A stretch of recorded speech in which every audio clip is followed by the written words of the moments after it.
আমার নাম মোহাম্মদ রোপন। আমার বাড়ি রংপুর। বন্ধুগণ, আমি আমার জীবনের গল্পটা শুরু করার শুরুতে আপনাদেরকে আমার পরিবারের বিষয়ে জানিয়ে রাখি। আমার পরিবারে আমি আছি, রয়েছে আমার পরিবারে আমার বাবা মা সহ আমার অনেকগুলো ভাই বোন। রংপুর শহর থেকে অনেক দূরের কোনো এক গ্রামে আমাদের পরিবারটা ছিল এক উচ্চবিত্ত পরিবার।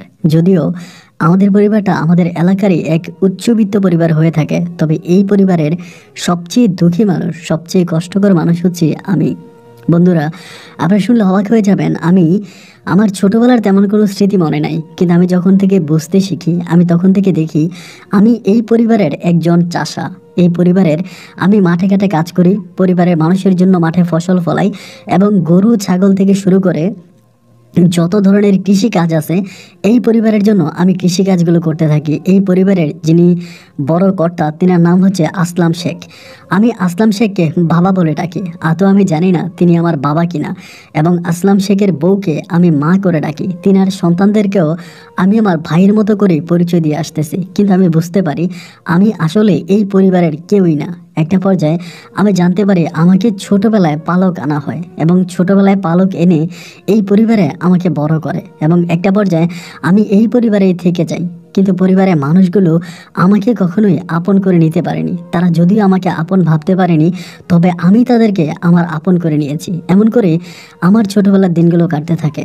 একটা পর্যায়ে আমি মোটামুটি অনেকটাই বড় হই। বড় হবার পরে আমি খুব খেয়াল করে দেখতাম যে পরিবারের মানুষগুলো কোনোদিন না আমাকে এক বিন্দু পরিমাণের ভালোবাসা দেয়নি। আমি নিজে মাঠে ঘাটে ফসল ফলাতাম এবং সেই ফসল বিক্রি করতাম। এমনি অমনি করে অনেক কষ্ট করে আমি আমার নিজের চলা নিজে চলতাম। এরকম করতে করতে আমাদের এলাকাটা ছিল বর্ডার ঘেঁষে, মানে ইন্ডিয়ার বর্ডারের খুব কাছাকাছি। দেখা গেল খুব কম সময়ের ভিতরে আমি আস্তে আস্তে করে খারাপ ছেলেগুলোর সাথে মিশতে শুরু করি। আমার আসলে তেমন কোনো গার্ডিয়ান ছিল না যে কেউ আমাকে শাসন করবে বা কেউ আমাকে বুঝাবে বা কেউ আমাকে ভালোভাবে আনবে, এরকম কোনো গার্ডিয়ান আমার ছিল না। যদিও আসলাম শেখকে আমি নামমাত্র আমার বাবা বলে ডাকতাম, কিন্তু তিনি আমাকে কোনোদিনও কারো কাছে সন্তানের পরিচয় দিত না। তিনি সবার সামনে একটা কথাই বলতো যে আমাদের বাড়িতে কাজ করে, মানে কাজের ছেলে পরিচয় তিনি আমাকে দিত। আমি আদৌ জানি না যে আমি এই লোকটাকে কেন বাবা বলে ডাকি। ছোটবেলা থেকে তাকে বাবা করে ডেকে ডেকে আমি বড় হই, তাই হয়তো এখনো তাকে আমি বাবা করেই ডাকি। কিন্তু বাবা করে ডাকতে না আমার ভিতরে কেমন জানি একটা দ্বিধাদ্বন্দ্ব কাজ করতো। এরপরে যেহেতু ছোটবেলায় বাবা করে ডেকে আসছি, বড় হবার পরেও আমি এই লোকটাকে বাবা বলেই সম্বোধন করি। এমন করতে করতে আমি প্রায় অনেকটাই বড় হয়ে যাই এবং সময়ের পরিবর্তে আমি আস্তে আস্তে করে গার্ডিয়ান না থাকার কারণে খারাপ পথে হাঁটতে শুরু করি। আমাদের এলাকাতে বেশিরভাগ বিভিন্ন ধরনের মাদক দ্রব্য, মানে বিশেষ করে আপনার ফেন্সিডিল সহ শুরু করে বিভিন্ন ধরনের মাদক আনা হতো বর্ডার থেকে, এবং বর্ডার থেকে মাদকগুলো আনা হতো এবং আমিও মাঝে মাঝে ওই মাদকের সাপ্লাইয়ের কাজ করতাম। আসলে কৃষি কাজ করে আমি খুব বেশি টাকা উপার্জন করতে পারতাম না, নিজেও খুব ভালোভাবে চলতে পারতাম না। আর আমার হাত খরচের জন্য আমার বাবা আসলাম শেখ তো কোনোদিন আমাকে একটা পয়সাও দিত না। এই জন্য দেখা যায় যে আমি মাঝে মাঝে বর্ডারে আপনার খালাসের কাছে যাইতাম। তো আমি যখন বর্ডারে খালাসের কাছে যাইতাম, ওখান থেকে আমি আস্তে আস্তে কিছু টাকা পাইতাম। ওই টাকাগুলো পেয়ে আমার ভিতরে তখন কেমন জানি একটা খারাপ নেশা জেগে গেল। এরকমভাবে যেহেতু বাবা নাই মা নাই, এই দুনিয়াতে আপন বলতে কেউ নেই, আসলাম শেখের বাড়িতে একটা কাজের ছেলে পরিচয়ে আমি বড় হচ্ছি, যাকে বাবা করে ডাকছি। আদৌ আমি জানি না যে তিনি আদৌ আমার বাবা কিনা। এরকম পারিবারিক টেনশনগুলো যখন মাথার ভিতরে ঢুকতে থাকে, আমার বয়স তখন প্রায় 17 থেকে 18 বছরের কাছাকাছি। ওই মুহূর্তে আমি তখন সম্পূর্ণভাবে নেশার জগতে ডুবে যাই। আমি নেশা করি এবং নেশা করে রাস্তাঘাটে শুয়ে থাকি। আগের মতো করে বাড়িতে যাই না, ঘুমাই না। কিন্তু কি জানেন, এই যে আমি নেশা করতেছি বা নেশা সাপ্লাই করতেছি, অনেকেই কিন্তু আসলাম শেখের কাছে আমার সম্বন্ধে বলে যে আপনার ছেলে নেশা করে, নেশার সাথে জড়িয়ে গেছে, আপনার ছেলে খারাপ হয়ে গেছে বা ও ভালো নাই। অনেকে আমার আব্বার কাছে বিচার দেওয়ার পরেও না আসলাম শেখ কোনোদিনও আমাকে কোনো কাজে বাধা দেয়নি এবং কোনোদিন আমাকে একটাবার ডেকে এটা জিজ্ঞাসা করে নাই যে রোপন, শুনতেছিলাম যে তুমি নাকি নেশা সাপ্লাই করো বা তুমি নাকি নেশা করো, এটা সত্য কিনা। তিনি আমাকে কোনো দিনও এই ধরনের কোনো প্রশ্ন করেনি। তখন মনে হলো যে আসলেই মনে হয় আমি তার সন্তান না। এমন করতে করতে আমি ওই পরিবারে বড় হই, কিন্তু সমস্যাটা কি জানেন, আমার ছিল একটা কন্যা রাশি। মানে যে কোনো মেয়ে আমার সাথে যদি একবার কথা বলতো আমার প্রেমে পড়ে যেত। আমি কিন্তু দেখতে শুনতে ঠিক এতটা ভালো ছিলাম না, মানে অতটা সুন্দর ছিলাম না, কিন্তু এরপরেও কেন জানে মেয়েরা আমার উপরে খুব আকৃষ্ট থাকতো, মানে আমাকে পছন্দ করতো, আমাকে ভালোবাসতো। এবং যে কোনো মেয়ের সাথে যদি আমি 2 মিনিট কথা বলতাম তবে এই মেয়েটাই না আমার প্রেমে পড়ে যেত। তারই একটা উদাহরণ আমি দেই। আমি আসলাম শেখের বাড়িতে থাকি। আসলাম শেখের বাড়িতে 2-3টা কাজের মেয়ে মাঝে মাঝে এসে কাজ করে, বিভিন্ন পাড়া থেকে, বিভিন্ন মহল্লা থেকে। এমন করতে করতে আসলাম শেখের বাড়িতে আসলাম শেখের শালা মানে আমার মামা আসে। তো উনিও একটু নেশা করতে পছন্দ করে, মানে উনিও একদম আমার মতো খোর না যে সবসময় খায় এরকম না, মাঝে মাঝে নেশা করে সুযোগ পাইলে। তো উনি আমার অনেক সিনিয়র, এবং এতটাই সিনিয়র যে তিনি আমার থেকেও প্রায় 10 থেকে 15 বছরে বড় হবে, এরকম বড় মধ্যবয়স্ক একটা লোক। তো আমাকে বললো যে আমার ওপর আমার না নেশা করতে ইচ্ছা করতেছে, যদি মাল থাকে তাহলে আমাকে আমাকে দিস। তো একদিন আমি ওনাকে মানে নেশা করাইলাম, এবং নেশা করানোর পরে তিনি অনেক দিন ধরে আমাদের এখানে আছে, মানে আমাদের এখান থেকে যাচ্ছে না, অনেক দিন ধরে এই বাড়িতে আছে। তো বাড়িতে থাকা অবস্থায় তিনি একদিন বলতেছে, মানে তাকে আমি নেশা করানোর পরে তিনি আমাকে বলে আমার ওই আসলাম শেখের বাড়িতে একটা কাজের মেয়ে আছে, এই কাজের মেয়েটা দেখতে শুনতে অনেকটা সুন্দর, মেয়েটার নাম হচ্ছে হালিমা। তো হালিমা মেয়েটা দেখতে শুনতে অনেকটা সুন্দর, কিন্তু আমি না কোনোদিনও এই মেয়েটার দিকে চোখ তুলে তাকাই নাই। মানে আমার আসলে এটা প্রয়োজন, মানে আমার আমার কাছে প্রয়োজনই মনে হয় নাই যে এই মেয়ের দিকে কখনো তাকানো। মেয়ে বাড়িতে কাজ করে, আমিও কাজ করি, এইভাবেই আছি। একদিন আমার ওই মামা বলল কি যে হালিমা মেয়েটারে তার অনেক ভাল লাগে, উনি মেয়েটার সাথে শারীরিক সম্পর্ক করতে চায়, মানে নেশা করা অবস্থায়। তো আমি তখন বললাম যে মামা দেখেন, আমি তো এসবের মধ্যে নাই, আর এই মেয়ের সাথে আমি কোনোদিন কথাও বলি নাই, আমি এই মেয়েকে কেমন করে ম্যানেজ করব। আর নেশা করতে করতে নেশার ওই ঘরে বসে তখন আমার মামা আমারে বলে যে শোন ভাগনা, একটা কথা বলি, এই মেয়েটা কিন্তু আমারে পছন্দ করে, মানে তোরে পছন্দ করে। আমি বললাম আমারে পছন্দ করে এটা আপনি কেমনে বুঝলেন? উনি বলে আমি অনেকভাবে বুঝতে পারছি, মেয়েটা তোরা পছন্দ করে, তুই যদি কোনোভাবে এই মেয়েটার সাথে প্রেম করে আমার সাথে মেয়েটার প্রেম করাই দিতে পারিস তাহলে আমি তোরা টাকা দিব, মানে উনি এরকম করে বলে। তো আমি তখন বললাম যে না মামা, আমি এটা পারবো না। উনি আমাকে বলে দেখ ভাই না, তুই মামার এই উপকারটা কর, মামা তোর অনেকগুলো টাকা দিব। তো আমি আসলে কি করতাম জানেন, ওই সময় আসলে খুব বেশি টাকা আমার কাছে থাকতো না। আমি বর্ডারে মাল সাপ্লাই করে যে পরিমাণে টাকা পেতাম এই সব টাকাই নেশার পিছনে ব্যয় করতাম। এরপরে ওই সময় বর্ডারে প্রচুর ঘাট হয়, মানে বর্ডারে অনেক ঝামেলা হয়, বর্ডার অনেক গরম থাকে, এই জন্য আগের মতো করে মাল সাপ্লাই দেওয়া যায় না। যেহেতু আগের মতো করে মাল সাপ্লাই দিতে পারি না, আগের মতো করে ওরকম মানে বরফর নেশাও করতে পারি না। মামা যখন আমাকে প্রস্তাবটা দিল, প্রস্তাবটা আমার কাছে খুব খারাপ লাগলো না, এবং আমার কাছে মনে হলো যে যেভাবেই হোক আমি যদি হালিমের সাথে একটা সম্পর্কে যেতে পারি এবং কোনোভাবে আমার মামার কাছে হালিমের আইনে দিতে পারি, তাহলে তিনি আমাকে অনেকগুলো টাকা দেবে, এবং সেই টাকা দিয়ে আমি ভরপুর নেশা করতে পারবো। এই চিন্তা ভাবনা করে একদিন আমি নিচে হালিমার কাছে চিঠি লিখি। তো উনি আমারে বলে যে হালিমা আমারে পছন্দ করে। তা আমি ওরে চিঠির মধ্যে যতটুকু পারলাম আর কি, আমি তো আসলে পড়াশোনা অতদূর করিনি, অনেক ভালো চিঠি লিখতেও পারি না, মানে আমার হাতের লেখাও খুব বেশি সুন্দর না, যতটুকু পারলাম ততটুকু একটা চিঠির মাধ্যমে আমি তখন হালিমাকে প্রেমের প্রস্তাব দিলাম, এবং রাতের বেলায় ওকে আমার সাথে দেখা করার জন্য বললাম। দেখেন ওই চিঠিতে আমি তাকে যে টাইমটা দিয়েছি, অ্যাট এ টাইমে ও আমার সাথে দেখা করার জন্য আসে।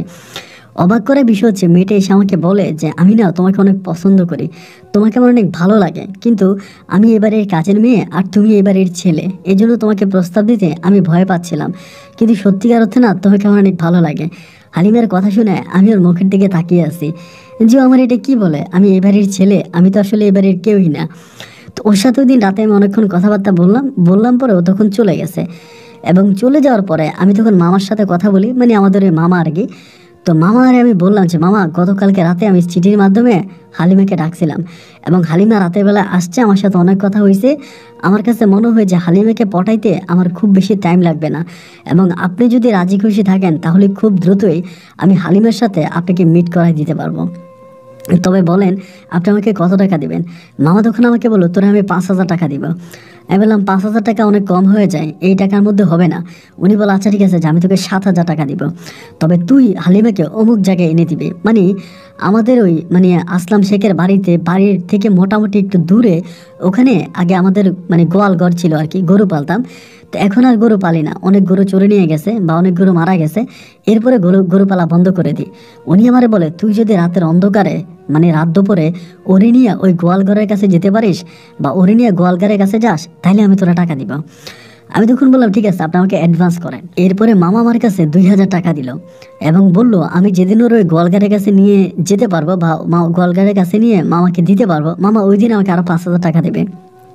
2000 টাকা দেওয়া মাত্রই আমি বর্ডারের কাছে চলে গেলাম এবং বর্ডারের কাছে গিয়ে সাথে সাথে ওই টাকা আমি মাল খেয়ে ফেললাম। মাল খেয়ে টাকা আমি নষ্ট করে ফেললাম। এরপরে আস্তে আস্তে করে আমি হালিমার সাথে, দেখেন ভাই, একটা হচ্ছে মন থেকে ভালোবাসা আর একটা হচ্ছে স্বার্থের কারণে ভালোবাসা। দুইটা ভালোবাসা কিন্তু দুই রকম। আমার মন থেকে হালিমের প্রতি কোনো ফিলিংস আসে না, কোনো অনুভূতি আসে না, কোনো ভালো লাগা আসে না কোনো ভালোবাসা। আমার শুধু একটাই টার্গেট, আমি কিভাবে হালিমাকে ওই গোয়ালঘরের ওখানে নিতে পারবো এবং গোয়ালঘরের ওখানে নিয়ে মামার হাতে তুলে দিব এবং মামা আমাকে টাকা দিয়ে দেবে। এইভাবে মাঝে মাঝে রাতের বেলায় হালিমা আমার সাথে দেখা করার জন্য আসে। আমি যেহেতু রাত জেগে নেশা করতাম, এই জন্য আমি রাতে ঘুমাইতাম না। আমার কাছে আসে, আমি ওর সাথে কথা বলি, কিন্তু ও গোয়ালঘরের ওইদিকে যেতে রাজি হয় না।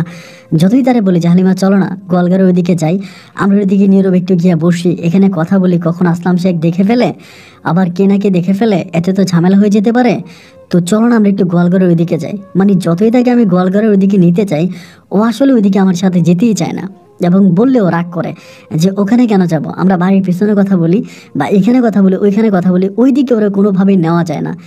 একদিন হলো কি, মানে এভাবে প্রায় 7-8 দিনের মতো কেটে যায়। আমি বাড়িতেও কাজ করে এবং 7-8 দিন পরে একদিন আমি বললাম যে তুমি আমাকে মনে হয় ভালোবাসো না। ও আমাকে বলে কেন ভালোবাসি না কেন? আমি বললাম যদি ভালোবাসো তাহলে আজকে তোমাকে আমার ভালোবাসার অগ্নি পরীক্ষা দিতে হবে। ও আমাকে বলে পরীক্ষা? কিসের পরীক্ষা? আমি বললাম তুমি আমার সাথে আজকে গোয়ালঘরের ওইদিকে যাবা। ও আমাকে বলে আচ্ছা তুমি প্রতিদিন আমাকে গোয়ালঘরের ওখানে যেতে বলো কেন, ওইখানে কি আছে? আমি বললাম শোনো, ওইখানে না আমি তোমাকে নিয়ে যাব এই কারণে আমি তোমার ভালোবাসা পরীক্ষা করব যে তুমি আমাকে সত্যিকারে ভালোবাসো এবং সত্যিকারে তুমি একদিন যদি আসলাম শেখ আমার সাথে তোমার বিয়ে না দেয়, তুমি কি আমার সাথে পালিয়ে যাবা? এই জিনিসটা আমাকে টেস্ট করতে হবে। এই জন্য তুমি আমার সাথে গোয়ালঘরের দিকে গেলে আমি বুঝবো যে তুমি আমাকে সত্যিকারে ভালোবাসো। ও তখন আমাকে হাসতে হাসতে বলে এটা কোনো কথা হইলো? আচ্ছা ঠিক আছে যাও, এটা কোনো পরীক্ষা? তা আমি পরীক্ষা দিব, চলো তোমার সাথে যাব। এই কথা বলতে বলতে আমি ওর সাথে গোয়ালঘরের ওখানে গেলাম এবং গোয়ালঘরের ওখানে যাওয়ার সময় আমি মামার ইশারা দিলাম এবং মামাও গোয়ালঘরের ওইদিকে আগ থেকেই গিয়ে বসেছিল। এবং গোয়ালঘরের ওখানে যাওয়ার পরে গোয়ালঘরের ভিতরে ঢোকার পরে আমি বললাম যে চলো ভিতরে ঢুকি, এবং ও যেটা বুঝতে পারছে যে আমি ওর সাথে খারাপ কোনো কিছু করব, এটা কিন্তু নিজেই বুঝছে এবং বোঝার পরে ও ইচ্ছে করে গোয়ালঘরের ভিতরে ঢুকছে এবং ঘরে ঢুকার পরপরে হঠাৎ করে মামারে দেখছে। মামারে দেখে ও চমকে উঠলো এবং পিছনের দিকে হাঁটতে শুরু করলো। আমি তখন বললাম পিছনে যাও না, একটু দাঁড়াও। আমি বললাম, আমিও খুব মানে মানে না বোঝার মতো অভিনয় করলাম যে মামা আপনি এখানে? পরে বলতেছে যে রোপণ তুই মেয়েরই নিয়ে এখানে আসলি কেন, আমাকে বলে। আমি বললাম মামা আমরা দুজন দুজনকে ভালোবাসি এবং এই জন্য আমি ওখানে নিয়ে আসছি। পরে উনি আমাকে বলে বাহ ভালোবাসা, তা ঠিক আছে সকালবেলা আমি দুলাভাইরে বলবো যে তুই কাজের মেয়েরে নিয়ে গোয়ালঘরে ওখানে আসছিস। আমি তখন ওই মেয়েটার সামনে মামার সাথে অভিনয় করি। মামার আমি বলি না মামা, আমি আপনার কাছে অনুরোধ করতেছি, আপনি মেহেরবানি করে এটা আমার মানে বললেন না, আপনি যদি এটা বলেন তাহলে আমার সর্বনাশ হয়ে যাবে এবং বাবা হয়তো আমাকে মেরে ফেলবে আর মেয়েটাকে হয়তো কাজ থেকে বের করে দিবে। পরে বলে তুই এখানে কেন আসছিস, যদি বাঁচতে চাস তাহলে এখান থেকে চলে যা। এই কথা বলে আমি তখন সাথে সাথে যখন ওই কাজের মেয়েটাকে নিয়ে রওনা দিলাম, মামা তখন আমাকে ডাক দিয়ে বলছে তুই একা যা, মেয়েটার সাথে আমার কথা আছে। এই বলার পরে আমি তখন বললাম যে ঠিক আছে তুমি এখানে মামার সাথে কথা বলো, আমি বাইরে গিয়ে দাঁড়াচ্ছি। ও আমাকে বলে না না না, ও আমার হাতটা ধরে ফেলছে। হাতটা ধরে বলে তুমি আমাকে এখানে রেখে যেও না, তুমি আমাকে নিয়ে যাও। ওনাকে না আমার অনেক ভয় লাগে, উনি যিনি আমার দিকে কেমন কেমন করে তাকায়। আমি তখন বললাম শোনো, তুমি একান্তভাবে ওনার সাথে এখন একটু কথা বলো এবং তুমি যদি কথা বলে ওনাকে ম্যানেজ না করো, উনি কিন্তু সকালবেলা আব্বার কাছে সব কিছু বলে দিবে। আর আব্বার কাছে বলে দিলে তুমি তো বুঝতেই পারো আব্বা তোমার কি অবস্থা করবে আর আমার কি অবস্থা করবে। আমাদের দুজনের একজনকেও আব্বা বাঁচতে দিবে না। ও তখন আমাকে বলে আমি এখানে থাকতে পারবো না, আমার খুব ভয় লাগে। আমি তখন একটু ধমক দিয়ে বললাম যে এখানে থাকো না, কিছুই হবে না। এই বলে ধমক দিয়ে আমি তখন ঘর থেকে বেরিয়ে গেলাম এবং বেরিয়ে যাওয়ার পরে আমি এক ধরনের একটা শব্দ পেলাম এবং সেই শব্দতে আমি বুঝতে পারলাম যে মেয়েটার সর্বনাশ হয়ে যাচ্ছে। কিন্তু এসবের প্রতি না আমার কোনো ফিলিংস ছিল না, কে কার সাথে কী করলো না করলো এতে আমার কিছুই যায় আসে না। এবং একটা পর্যায়ে আমি তখন ঘরে এসে ঘুমিয়ে গেলাম। বিশ্বাস করেন আমি এমনই মানুষরূপী একটা অমানুষ ছিলাম যে এই মেয়েটার আমি ওখানে দিয়ে আসছি এবং দিয়ে আসার পরে আমি ঘরে এসে ঘুমিয়ে গেছি। মামা মেয়েটার সাথে কী করলো না করলো এই নিয়ে আমার মনে বিন্দু মাত্র কোনো প্রশ্ন জাগলো না। মানে এটা কি হলো না হলো এটা আমি কোনো কিছু চিন্তাই করলাম না। ঘরে এসে ঘুমিয়ে গেলাম এবং সকালবেলা ঘুম থেকে উঠে দেখি মামা ঘরে নাই। এবং মামা ঘরে না থাকার পরে আমি দেখলাম যে মামা পুকুর পাড়ে। তো পুকুর পাড়ে গিয়ে বললাম, কী ব্যাপার মামা, আপনি তো আমার টাকাটা দিলেন না। বলে, না ভাই না, তোর টাকা ম্যানেজ করে রাখছি, নে তোর টাকা নিয়ে যায়। এই বলে উনি পকেট থেকে বের করে আমাকে 5,000 টাকা দিল। আমি একটা বারের জন্য ওনাকে জিজ্ঞেস করলাম না যে কাজের মেয়েটা এখন কোথায় বা গতকালকে রাতে কি হয়েছে। টাকাটা দেওয়া মাত্রই আমি গুপ গুপ করে ওনার এখান থেকে চলে গেলাম এবং বর্ডারে চলে গেলাম। মুহূর্তের মধ্যে আমি তখন এই টাকাটা উড়িয়ে ফেলি, মানে নেশা করে উড়িয়ে ফেলি। তো নেশা করে এই টাকাটা আমি শেষ করে ফেলি এবং করার পরে আমি দেখতাম যে এই মেয়েটা আমাদের বাড়িতে তখনও কাজ করতো, কিন্তু আমার সামনে খুব বেশি একটা পড়তো না, আমার সামনে খুব বেশি একটা আসতো না, আমার সাথে খুব বেশি একটা কথা বলতো না। আমার কাছে যেটা মনে হয় যে আমার ওই মামা মেয়েটাকে সব কিছু বলে দিছে যে আমি রোপণরা টাকা দিছি এবং টাকার বিনিময়ে রোপণ তোমাকে এখানে নিয়ে আসছে। এর কয়েকদিন পরে মামা তখন আমাদের এই বাড়ি থেকে চলে যায়, কিন্তু এই কাজের মেয়েটার সাথে আমার আর কথা হয় না। এমন করতে করতে একদিন আমি আমাদের বর্ডারের ওখানে একটা চায়ের দোকান আছে, মানে আপনি বিশ্বাস করবেন না যে ঘটনাটা কীরকম, যে একটা চায়ের দোকানে বসে বসে আমি চা খাচ্ছিলাম আর ওখানে টেলিভিশন দেখতেছিলাম। তো বাংলাদেশে একটা নাটকের মধ্যে এরকম দেখলাম যে নাটক দেখতেছে এবং নাটক দেখতে দেখতে দেখলাম যে মানে নাটকের যিনি নায়ক ছিল তিনি এরকমভাবে হচ্ছে বিভিন্ন মেয়েদের সাথে প্রেম করে, মানে চুরিমালা কানের জিনিস বিক্রি করে এবং বিভিন্ন মেয়েদের সাথে প্রেম করে এবং প্রেম করে মেয়েদেরকে পালিয়ে নিয়ে উনি বিয়ে করে এবং ইউজ করে ছেড়ে দেয়, মানে ব্যবহার করে ছেড়ে দেয়, এরকম টাইপের একটা নাটক আমি দেখলাম।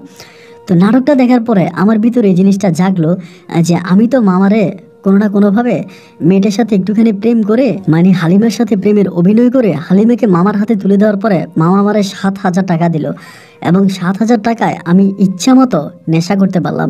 এরকম যদি আমি আরও পাই বা এরকমভাবে যদি আরও কোনো মেয়েকে আমি ব্যবহার করতে পারি তাহলে তো আমি আরও বেশি টাকা পাবো। এবার আমি নিজে মামার সাথে যোগাযোগ করি, মামার মানে আপনার আসলাম শেখের শ্বশুর বাড়ি বেশ দূরে না, আমি কাছাকাছি। মামার সাথে যোগাযোগ করি যে মামা আমি যদি আপনার এরকম আরও জিনিস দিতে পারি। উনি ঢাকাতেও থাকতো, মানে ঢাকাতেও থাকতো গ্রামেও থাকতো, মানে দুই জায়গা মিলিয়ে থাকতো। যে এরকম যদি আমি আপনারা আরও জিনিস দিতে পারি তাহলে কি আপনি আমার টাকা দিবেন?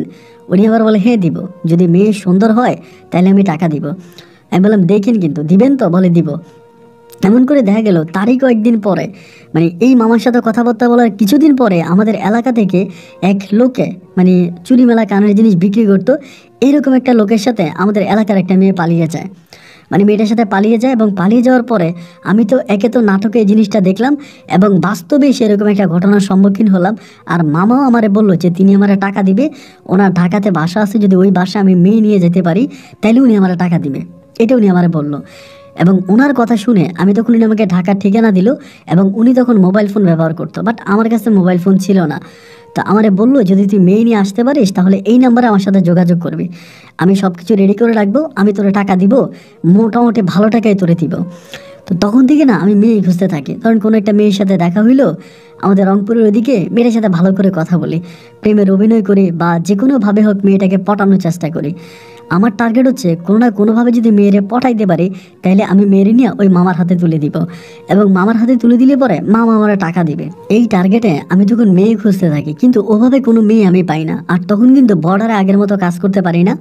আমাদের এরিয়াতে যে বর্ডারটা ছিল ওই বর্ডারটা সিলকালা হয়ে গেছে, মানে বর্ডারের যে মানে সুড়ঙ্গগুলো ছিল যেগুলো দিয়ে আমরা মাল আনতাম, ওই মালগুলো আনা এখন বন্ধ হয়ে গেছে। বর্ডারে যারা কাজ করতো এদের সবারই কাজ বন্ধ। তো দেখা যায় আমি যেহেতু নেশা এমনভাবে করতাম, মানে নেশা ছাড়া আমি কোনো কিছুই বুঝতাম না, আমি নেশাতে সম্পূর্ণভাবে ডুবে যাই।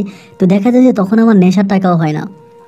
আসলাম শেখ তো আমার কোনো টাকা দেয়ই না এবং ওই পরিবারে বাবা মাই ডাকে, ওরা আমার জাস্ট 2 বেলা খাবার দেয়, ওদের ওখানে খাচ্ছি, ঘুরে ফিরে মানে খাওয়াটাই হচ্ছে। বাট আমার সিগারেট খাওয়ার জন্য একটা টাকা ওই পরিবার থেকে কেউ আমার দেয় না। এখন আমি টাকা কোথায় পাবো? মানে টাকার জন্য পাগল হয়ে গেছি। মানে এরকম অবস্থা যে আমি টাকার জন্য আমার কিডনি পর্যন্ত বিক্রি করতে চাইছিলাম, এমন একটা অবস্থা হয়ে গেছে।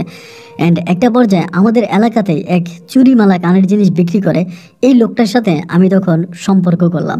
মানে আমাদের এলাকাতে ওনার বাড়িও রংপুরের, মানে আপনার অন্য কোনো সাইডে, তিনি আমাদের এলাকাতে এক মাস্টার বাড়িতে থাকে ভাড়া, এবং মাস্টার বাড়িতে ভাড়া থেকে উনি চুরিমালা কানের জিনিস বিক্রি করে বিভিন্ন জায়গায় গিয়ে।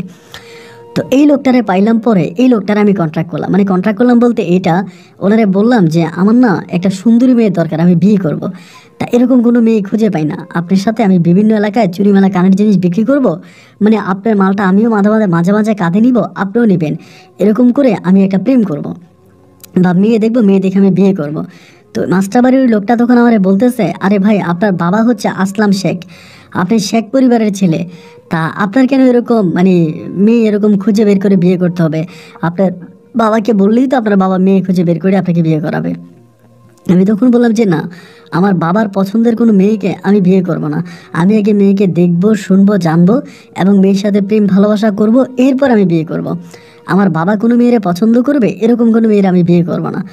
আমি ওই লোকটা তখন বলতেছে, তাহলে ঠিক আছে, আপনি যদি আমার সাথে যান, এত বড় পরিবারের একটা ছেলে হওয়ার পরও যদি আপনি আমার সাথে যান, তাহলে কোনো আপত্তি নেই, আপনি আমার সাথে চলেন। এর পরের দিনে আমি ওনার সাথে ওই চুরিমালা কানের জিনিস বিক্রি করার জন্য বের হলাম। তো একটা কথা বলি কি ভাই জানেন, আমি এই ধরনের কাজগুলো কখনো করি নাই, কখনো কাঁধে মাল ফেরি করে বিক্রি করি নাই। এবং এটা যে কতটা কষ্টের একটা কাজ শুধুমাত্র যারা করে তারাই জানে। আমার কাছে মনে হয় যে এর চেয়েও বেশি কষ্ট হতে পারে না। ভাই একটা মানুষ কতক্ষণ কাঁধে বোঝা নিয়ে হাঁটতে পারে বলেন তো? এবং এই কাঁধে বোঝা নিয়ে আমরা মাইলের পর মাইল হেঁটে বেড়াচ্ছি, এইখানে মেয়ে পাইতেছি, ওইখানে মেয়ে পাইতেছি, কিন্তু কোনো মেয়ের সাথে ভালোভাবে কথা বলার কোনো সুযোগ পাই না। এরকম করে করে প্রায় 3 থেকে 4 দিন কেটে গেল, আমি কোথাও কোনো মেয়ের সন্ধান পাই না। এবং মাঝে মাঝে মোবাইলের ফ্লেক্সিলোডের দোকান থেকে মামার সাথে ফোনে কথা বলি, মামারে বলি যে মামা আমি মেয়ে নিয়ে আসবো, আপনি চিন্তা করেন না, আপনি আমার জন্য টাকা ম্যানেজ করে রাখেন, আমি গেলে যাতে টাকাটা দিতে পারেন। উনি আবার বলে আচ্ছা ঠিক আছে, তো সমস্যা নেই। এরকম করে ওই চুরিমালা কানের জিনিস বিক্রি করতে করতে বেশ কয়েকদিন পরে আপনার সীতারানী একটা মেয়ের সাথে আমার তখন একটু সম্পর্ক হয় ভালো। একটা হিন্দু পাড়ার মেয়ে, মেয়ের বাবা নাপিতের কাজ করে, সেলুন আছে মেয়ের বাবার বাজারে। তা এই মেয়েটার সাথে আমার তখন একটা ভালো সম্পর্ক হয়। মেয়েটার আমি বাকিতে মাল দেই, বাকিতে মাল দেবো, তো মেয়েটার সাথে আমার একটা ভালো সম্পর্ক হইলে পরে আস্তে আস্তে করে মেয়েটা, ওই দিন আমি যাইতাম মেয়েটার সাথে কথা বলতাম। এখন তো ভাই কোনো মেয়ের সাথে সম্পর্ক করাটা অনেকটা সোজা, মোবাইল ফোনের মাধ্যমে সম্পর্ক করা যায় বা মোবাইল ফোনে প্রেম হয়ে যায়। তো ওই সময় তো আসলে মোবাইল ফোন এরকম অ্যাভেলেবেল ছিল না। তো এই জন্য কোনো মেয়ের সাথে রিলেশন করাটা অনেক কঠিন ছিল, সহজে কোনো মেয়েকে পাঠানো যাইতো না। দেখা গেল এই সীতারানীর সাথে আমি তখন আস্তে আস্তে করে মাঝে মাঝে মালা বিক্রি করতে যাইতাম, মেয়েটার সাথে দেখা হইতো, বসতাম, কথা বলতাম। এরকম করতে করতে বেশ কিছুদিনের মাঝে মেয়েটার সাথে আমার একটা প্রেমের সম্পর্ক হয়ে যায়। এবং সম্পর্কটা হওয়ার পরে আমি মেয়েটারে বললাম যে দেখো, আমি তো আসলে তোমার সাথে প্রেম করি, তোমাকে ভালোবাসি, সব কিছুই ঠিক আছে, কিন্তু আমার সাথে তোমার বিয়ে হবে না। তুমি হিন্দু মেয়ে, আমি মুসলিম ছেলে, আমাদের বিয়ে তো হবে না। তো ঢাকাতে আমার একটা বন্ধু আছে, আমার বন্ধুর সাথে আমি কথাবার্তা বলছি, ওখানে আমি তোমাকে নিয়ে যাব, ওখানে গিয়ে আমি চাকরি করব এবং তুমি আমি মিলে একটা সুখের সংসার করব। অ্যান্ড তুমি মুসলমান হয়ে যাবা, তুমি আমার সাথে থাকবা। মেয়েটা আমার ওই গ্রামের মেয়ে তো যেমনি বুঝেছে এমনি বুঝে গেছে, কিন্তু যেতে রাজি হয় না, পালিয়ে যেতে রাজি হয় না। দীর্ঘ প্রায় 1 মাস লাগছে আমার মেয়েটাকে পটাইতে। আর এদিক দিয়ে মানুষের কাছ থেকে 500 টাকা 1000 টাকা ধার করে করে মাল খাইতাম, নেশা করতাম। এমন করতে করতে দেখা যায় আমার এলাকাতে আমার অনেক টাকা ঋণ হয়ে যায়। ঘর থেকে বেরোইলে মানুষ টাকা চায়, কিরে টাকা দিস না। আমার কাছ থেকে টাকা ধার নিলে 1 দিনের কথা বলে 2 দিনের কথা বলে, তাহলে এখন টাকা দিচ্ছিস না কেন? আমি ওভাবে কারো টাকাও দিতে পারি না, কোনো টাকাও ম্যানেজ করতে পারি না। আর ওই যে নেশা তো আমি একদিনও বন্ধ করতে পারি না, নেশা যদি আমি বন্ধ করি, আমি ব্লেড দিয়ে আমার নিজের হাত কাটতে শুরু করি, আমার অবস্থাটা এরকম হয়ে যায়। যাই হোক, মাস 1.5-এর ভিতরে আমি একটা সময় ওই সীতারানী মেয়েটাকে পটাতে সক্ষম হই এবং মেয়েটার সাথে আমার একটা দিন তারিখ ধার্য হয়। এবং দিন তারিখ ধার্য করে আমি তখন একদিন এই মেয়েটাকে আমাদের এলাকার একটা জায়গায় নিয়ে আসি এবং নিয়ে এসে আমি তাকে দিনের বেলায় তার সাথে আমি ঢাকা রওনা দিই। মামার সাথে ফোনে কথা হয়, মামারা বলে তুই সায়দাবাদ চলে আসবে এবং এসে আমারে কল দিলে আমি তোরে রিসিভ করে নিয়ে যাব। পরে আমি তখন রংপুর থেকে রওনা দিই এবং বাসে করে আমি সায়দাবাদ গিয়ে পৌঁছাই। পৌঁছানোর পরে মামারে ফোন দিই যে মামা আমি তুই এলাকাতে আসি। মামা আমারে বলে তুই ওখানে থাক, এবং মামা তখন আসে। এবং মামারে আমি আগেই বলি মেয়েটা দেখতে শুনতে সুন্দর আছে, হ্যাংলা পাতলা আছে এবং মেয়েটা হিন্দু মেয়ে বলাতে মামা আরও বেশি খুশি হয়। এবং ওইখানে আসার পরে মামা তখন আমার তার বাসায় নিয়ে যায়। তো ওনার অনেক বড় একটা বিল্ডিং, ওই বিল্ডিংয়ে কেউ থাকে না, মামা একাই থাকে। তো আমি তখন মেয়েটারে নিয়ে ওখানে যাই। যাওয়ার পরে মেয়েটা আমাকে বারবার বলে, এই মামাটা তোমার কেমন মামা? উনি জানি আমার দিকে কেমন করে তাকায়, মামার তাকানিটাই না ছিল একটু ভয়ঙ্কর টাইপের। কারো দিকে যে তাকাইতো খুব ভয়ঙ্কর নজরে তাকাইতো। তো মেয়েটার দিকে খুব খারাপভাবে তাকায়, মেয়েটা সন্দেহ করে। আমি বললাম তুমি সন্দেহ করো না, উনি খুব ভালো মানুষ, ওনার সাথে আমার অনেক ভালো সম্পর্ক, তোমার তো ভয় পাওয়ার কোনো কারণ নাই। দেখা গেল এরকম করে সময়টা কাটতে কাটতে রাতটা কেটে গেল। মামা বারবার বলতেছে কি রে? আমি বললাম আমার টাকাটা দিয়ে দেন, আমি চলে যাব। তো মামা তখন আমারে আপনার 8000 টাকা দিল। যদিও 7000 টাকা দেওয়ার কথা ছিল, 1000 টাকা উনি আমাকে বাড়াই দিল। গাড়ি ভাড়া বাবদ 1000 বাড়াই দিয়ে আমাকে 8000 টাকা দিল। এবং এর পরের দিনে আমি তখন মেয়েটারে বলতেছি যে আমি তো তোমাকে বিয়ে করব, বিয়ে করার জন্য হুজুর দরকার, কিছু কেনাকাটা করা দরকার, তুমি এই বাসায় থাকো, আমি কিছু জিনিস কেনাকাটা করে আনি এবং কিছু কেনাকাটা করে নিয়ে তোমাকে বিয়ে করব। এই বলে মামার বাসায় আমি তখন মেয়েটাকে রেখে বাসা থেকে বেরিয়ে যাই। মানে বেরিয়ে যাই বলতে আমার তো কাজ শেষ, আমি চলে যাব। এরপরে পুনরায় আমি আবারও ওখান থেকে রংপুরের উদ্দেশ্যে রওনা দিই এবং বাস যোগে আমি তখন রংপুরে চলে আসি। তো এই মেয়েটার সাথে আমার মামার শেষ পর্যন্ত কি হয় বা মামা মেয়েটাকে কি করে না করে বা মেয়েটাকে বিক্রি করে দেয় কিনা, এর কোনো কিছুই কিন্তু আমি জানি না। যে মামা এটার কি করে, মেয়েটার কি ক্ষতি করে বা কি করে না করে আমি কিছুই জানি না। আমি তখন রংপুর চলে আসি এবং রংপুরে এসে ওই যে চুরিমালা কানের জিনিস বিক্রি করতাম, উনি কিন্তু জেনে গেছে যে আমি মানে সীতারানী একটা হিন্দু মেয়েকে নিয়ে পালাইছি। এটা জানার পরে উনি আর ওনার সাথে আমার কাজে নেয় না, মানে উনি আর আমাকে নেয় না। আমাকে বলে না ভাই আমি আপনাকে নেব না, এবং উনি আমাকে নেয়ই না। না নেওয়ার পরে আমি তখনও মানে মেয়ে খুঁজতেছি, কিন্তু কোনো মেয়েকে পটাইতে আমার সময় লাগে না, শুধু মেয়েটাকে খুঁজে বের করতে একটু টাইম লাগে, বাট এই মেয়েকে পটাইতে আমার সময় লাগে না। এরই মাঝে আমি তখন কি করলাম, এই হিন্দু মেয়েটাকে আমি দিয়ে কিন্তু চলে আসছি, আমার মতো করে আসছি। আমি আবারও মেয়ে খুঁজতেছি, কোথায় মেয়ে পাওয়া যায়। এরপরে ভাই আপনার 14 থেকে 15 বৎসরের আরেকটা মেয়ের আমি পাই, এবং ওই মেয়েটা আমাদের ওই আমি যে গ্রামে থাকি ওই পাশের গ্রামেরই একটা মেয়ে, এবং ওই মেয়েটা মাঠে ছাগল চড়াইতে আসে।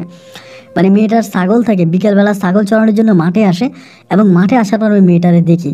মেয়েটার বয়স যদিও কম হয়ে থাকে, বাট স্বাস্থ্য অনেকটা ভালো এবং লম্বা চূড়া, খুব ভালো মাপের একটা মেয়ে। এই মেয়েটাকে দেখে আমার তখন ভালো লাগে, এবং আমার কাছে মনে হয় যে মেয়েটার যেহেতু বয়স কম আছে এবং শরীরের গঠনটা অনেক ভালো, তাহলে মামা মনে এই মেয়েটারে নিয়ে গেলে আমার একটু বেশি টাকা দিব। মেয়েটা মাঝে মাঝে ছাগল চড়াইতে আসতো, আমিও যাইতাম, মেয়েটার সাথে মাঠে বসে বসে কথা বলতাম, এবং মেয়েটাও আমার সাথে খুব ভালো করে কথা বলতো।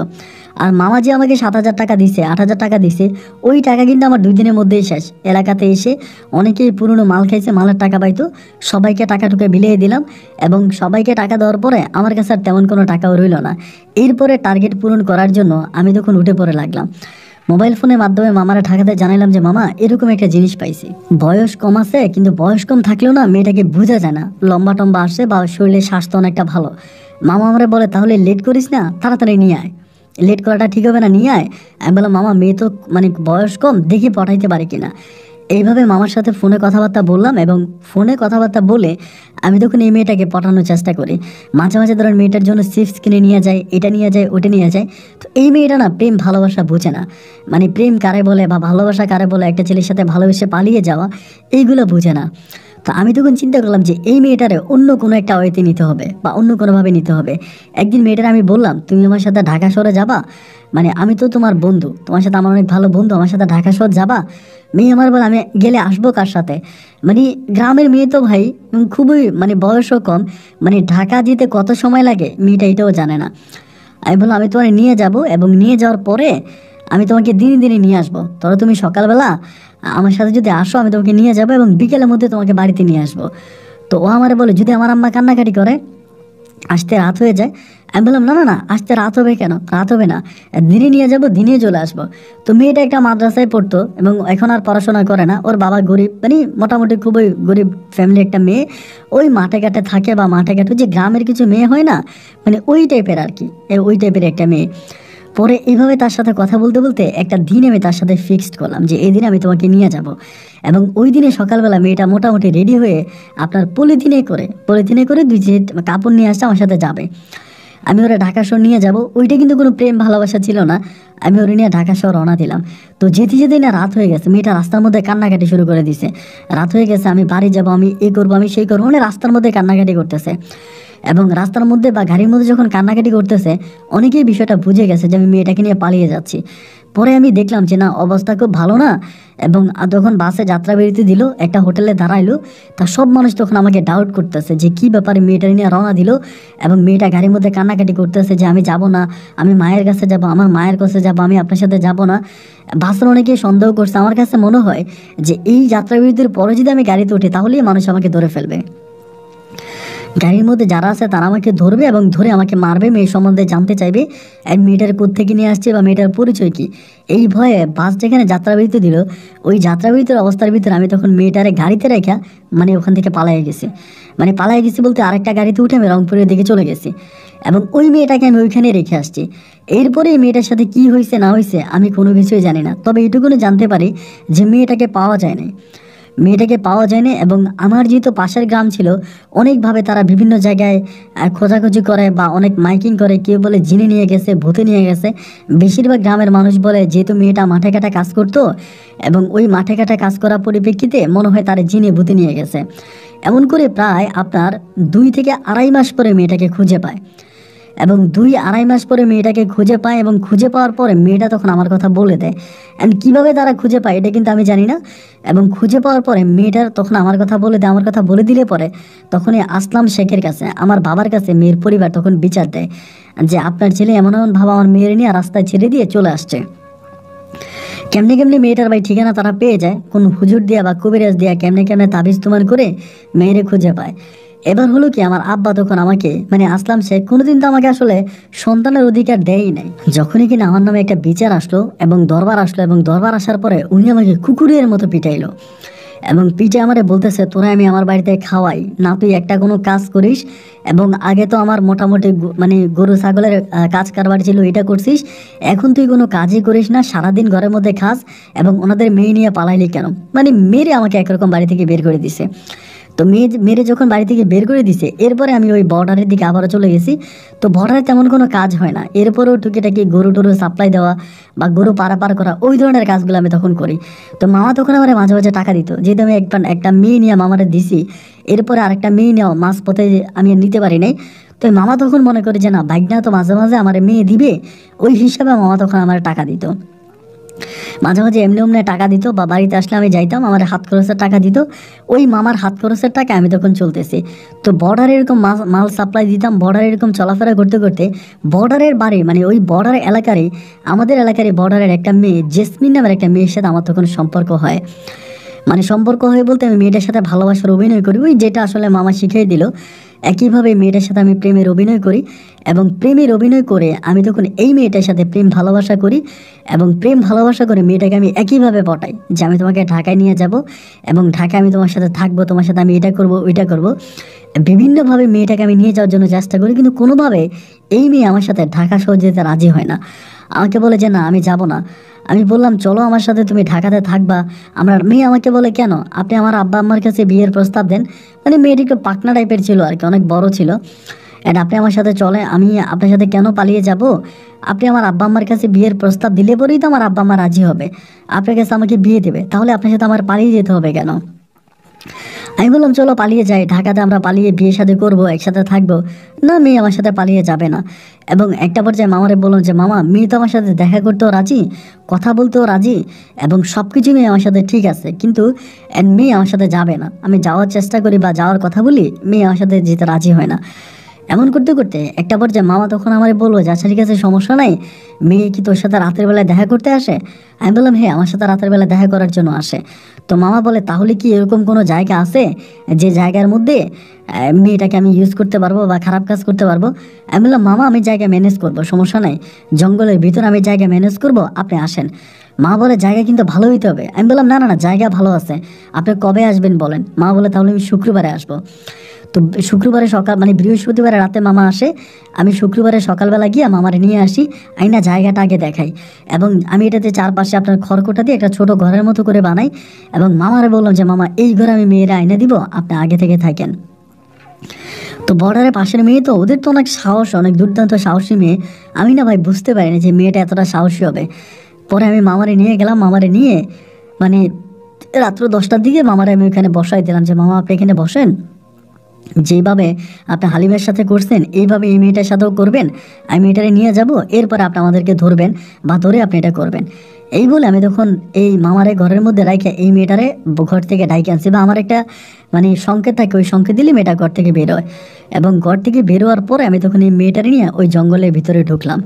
এবং জঙ্গলের ভিতরে ঢুকার পরে আমি ওরে যখন ওই জায়গায় নিয়ে যাচ্ছিলাম, এবং ওই মেয়েটা কীভাবে হালিমার মতোই বুঝছে যে আমি তার সাথে খারাপ কাজ করব, বা যেহেতু প্রেম করে ভালোবাসে খারাপ কোনো সম্পর্ক করব। এবং মেয়েটাও তখন আমার সাথে সাথে যাচ্ছিল ওই জায়গায়। এবং সেখানে যাওয়ার পরে মেয়েটা মামাকে দেখে অবাক। মামা তখন বলতেছে তোমরা এখানে কেন আসছো, আমি তোমাদের নামে বিচার দেবো এসে। আমি তখন কী করলাম, ওই মামার কাছে মেয়েটা রেখে দৌড় দিলাম। দৌড় দিয়ে মেয়েটা রেখে আমি চলে আসছি বলতে আমি দূরে যাই না, মানে জঙ্গলের বাইরের দিকে এসে দাঁড়াইছি। এবং কিছুক্ষণ পরে মামা তখন একটা চিৎকার দিছে জঙ্গলের ভিতর থেকে।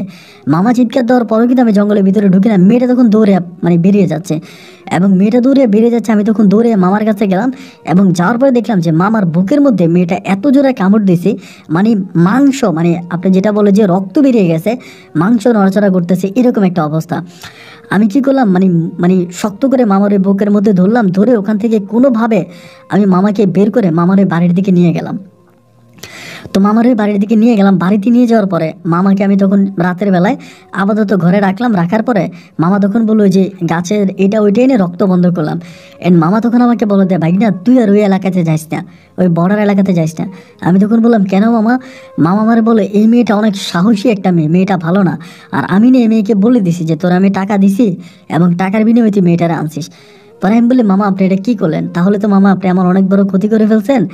এখন আমি তো এই বর্ডার এলাকাতে আর যেতে পারবো না, এবং আপনি যদি এটা বলে দেন। মা বলে, হ্যাঁ আমি বলে দিছি, তুই আর ওইদিকে যাইস না, তুই আমাদের বাড়িতেই থাক। পরে সকাল হয়ে গেল মামার সাথেই, সকালে মামার ডাক্তারের কাছে নিলাম, আইনা আমি মামার সেবা যত্ন করতেছি, মামার সাথে আসি। তাই আমি বললাম, মামা এখন আমি কি করব, আমার তো ওইদিকে যাওয়ার কোনো সুযোগ নেই। মামা তখন আমার বলে, একটা কাজ কর, তুই তো বর্ডারে অনেকদিন ধরে আসিস, এবং বর্ডারে বিভিন্ন মাদক টাদক সাপ্লাই করিস, তা তুই যদি মাদকের কোনো চালান নিয়ে ঢাকায় আসতে পারিস, আমি ঢাকাতে তোর এটা বিক্রি করার ব্যবস্থা করে দিব। আমার কাছে অনেক ভালো ভালো কাস্টমার আছে, তুই ওই এলাকাতে যাইস না, ওদের সাথে ফোনে যোগাযোগ করে তুই মাল নিয়ে আয়, মাল নিয়ে ঢাকাতে চলে আয়। আমি তখন বললাম, মামা ঠিক আছে, তাহলে আমি আপনার সাথে যাবো। উনি বলে, না না না, তুই আমার সাথে যেতে পারবি না, আমি চলে যাই, তুই আমার বাসায় মাল নিয়ে আয়, মানে পরে আমি তোরে বিক্রি করে তুই তাদেরকে টাকা দিবি। আমি বলি, মামা ওরা তো বাকিতে টাকা দিবে না, মানে বাকিতে মাল দিবে না। মামা আমারে বলে, না আমি তোরে নগদ টাকা দিতে পারবো না, ওরা যদি বাকিতে মাল না দেয় তাহলে এটা ওদের বিষয়, আমি তোকে নগদ টাকা দিব না, এবং তুই যদি পারিস এমনি মাল নিয়ে আয়। পরে আমাদের একজন বড় ভাই ছিল, কালু ভাই নামে পরিচিত, উনি আবার মাল টাল এগুলা মানে এই ধরনের ব্যবসা উনি করতো। পরে কালু ভাইরে বললাম, ভাই আমার কয়টা মাল দেন, আমি বিক্রি করে এনে আপনারা টাকা দিব। তো উনি আমার বলে যে, না নেশা করে গেছে, মাল বেচি না। আমি বললাম, কালু ভাই আপনি আমার বিশ্বাস করেন ভাই, আমি আপনার মাল খাবো না, আমি মাল বিক্রি করে আপনার টাকা দিব। এমনভাবে ওনারে বুঝাইলাম, বোঝানোর পর উনি তখন রাজি হল আমাকে মাল দেওয়ার জন্য। প্রথম লটে আমার অল্প কিছু মাল দিলাম, এই মালগুলো ঢাকায় নিয়ে গেছি, মামার বাসায় নিয়ে গেছে, এবং মামার বাসায় নিয়ে যাওয়ার 2 দিনের মাথায় মালগুলো বিক্রি হয়ে গেছে, এবং আমার অনেক টাকা লাভ হয়েছে। অ্যান্ড লাভের পরিমাণ দেখে মামা তখন আমারে বললো, তাহলে আমি তোরে পুঁজি দেবো, এবার তুই ব্যবসাটা কর, ভালো করে কর। এবার মামা আমারে মোটামুটি কিছু টাকা পুঁজি দিল। দেওয়ার পরে আমি তখন রংপুরে বর্ডার থেকে মাল নিয়ে যাইতাম, বিভিন্ন বাসে করে, লোকাল বাসে করে, এমনি অমনে মাল নিয়ে যাইতাম, এবং মাল নিয়ে আমি তখন ঢাকা শহরে মাল সাপ্লাই দিতাম। ইনকাম হইতো ভাই, অনেক টাকা ইনকাম হতো, কিন্তু বড় কথা হচ্ছে ওই ইনকামের টাকা না থাকতো না। মানে মামার সাথে মাল টাল খাইতাম, মামার সাথে ঘুরতাম ফিরতাম, আর মামার সাথে এই টাকা শেষ হয়ে যাইতো, ওই টাকা থাকতো না। এইভাবে বেশ কয়েকদিন ধরে আমি এই মালের সাপ্লাই করি। তখন মামা বিভিন্ন হোটেলে যেত, এখানে ওখানে করতো। মামার মানে বিয়ে করছে, ওনার বউ চলে গেছে, ওনার মেয়ে নিয়ে, ওনার 2টা মেয়ে সন্তান, 2টা মেয়ে নিয়ে বউ চলে যায়। এরপরে মামাও নেশার জগতে ঢুকে যায় এবং নারীর প্রতি আকৃষ্ট হয়ে যায়। এবং মামি কেন চলে যায় ওইটাও কিন্তু আমি জানি না। এই যে আমি এত কাজ করতেছি, ঢাকায় চলে আসছি বা এত অকারেন্স করছি, ওই আসলাম শেখ যে আমাকে বাড়ি থেকে বের করে দিয়েছে অতটুকুই। এরপরে উনি কিন্তু আমার আর কোনোদিন বাড়িতে নিয়ে যায়নি। এরপরে মামার সাথে থাকতাম, মাল সাপ্লাই করতাম, মাল ডেলিভারি করতাম। এইভাবে চলতে চলতে একটা পর্যায়ে মামা একদিন আমারে বলতেছে যে, আচ্ছা রোপন, তোর কি কোনো সময় তোর মায়ের কথা বা তোর পরিবারের কথা মনে হয় না? উনি আমাকে নিজে বলে। আমি তখন বললাম, আমার পরিবারের কথা মনে হবে কেন? আসলাম শেখই তো আমার বাবা, আমি তো এই পরিবারেরই সন্তান।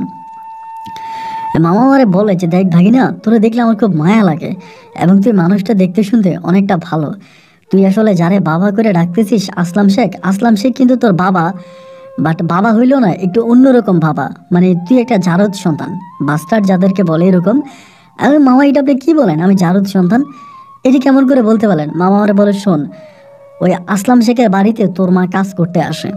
আমি মামার মুখে এই কথাগুলো প্রথম জানতে পারি, আমার মা নাকি আসলাম শেখের বাড়িতে কাজ করতে আসে, এবং ওই কাজ করতে এসে আসলাম শেখ আমার মায়ের সাথে খারাপ কাজ করে, এবং খারাপ কাজের একটা পর্যায়ে আমার মায়ের পেটে নাকি আমি আসি, এবং আমি আসার পরে আসলাম শেখ আমার মাকে এই পরিবার থেকে বের করে দেয়, এবং বের করে দিলে পরে আমার মা তখন চলে যায় এই বাড়ি থেকে, মা তখন চলে যায় মায়ের বাড়িতে। এবং মায়ের বাড়িতে গেলে পরে আমি তখন মায়ের পেটে আসি। আসলাম শেখ বারবার আমার মাকে বলে বাচ্চা নষ্ট করার জন্য।